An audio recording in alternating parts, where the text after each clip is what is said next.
Hey guys, welcome to our channel. And if you want to reset your Dark Core, Corsair Dark Core mouse, then this video is for you.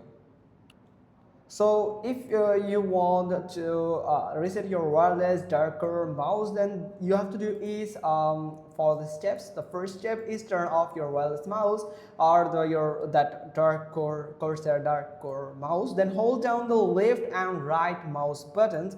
While holding down the mouse buttons, turn the mouse back on. Then after around 5 seconds, release the buttons and you will see an LED flash if it resets successfully.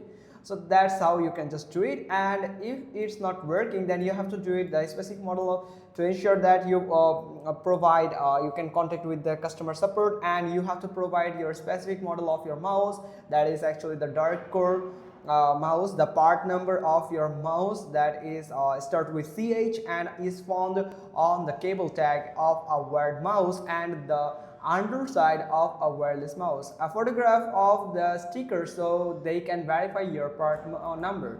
So that's how you can just easily restart or reset your Corsair Dark Core mouse, and it's pretty much easy. Hope you found this video helpful. If so, then give us a thumbs up. Don't forget to subscribe our channel, and thanks for watching. Till next time.